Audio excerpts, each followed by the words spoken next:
স্বাগত ডিবিসি সংবাদে। আপনাদের সাথে আছি মৌসুমী শান্তা। শুরুতেই জানিয়ে দেব আকিজ বশির গ্লাস সংবাদ শিরোনাম।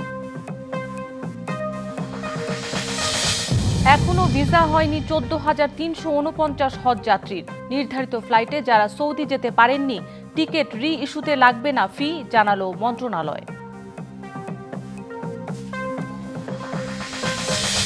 লন্ডন থেকে সোমবার দেশে ফিরতে পারেন বেগম খালেদা জিয়া। সঙ্গে আসতে পারেন 2 পুত্রবধূও, জানালেন বিএনপি চেয়ারপারসনের ব্যক্তিগত চিকিৎসক।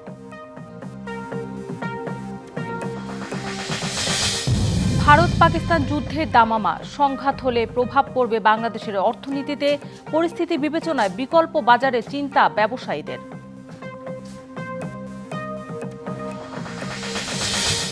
এবং রাজধানী বাজারে সব ধরনের মুরগির দর বেড়েছে কেজিতে 20 থেকে 50 টাকা। 3 সপ্তাহ ধরে বাড়তি দেশি পেঁয়াজের দর।